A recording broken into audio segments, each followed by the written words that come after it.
Alright guys, this is Hyundai Accent 2016 model. I'm going to show you how to hold the gear lever lock.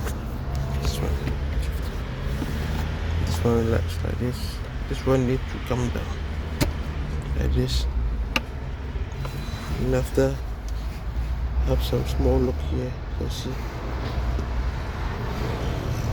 Have some small lock. We need to small screw or small pin to hold.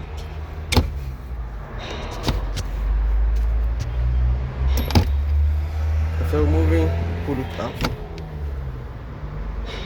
They have lock here. After removing this one first, after the lock, after you pull it out. Okay.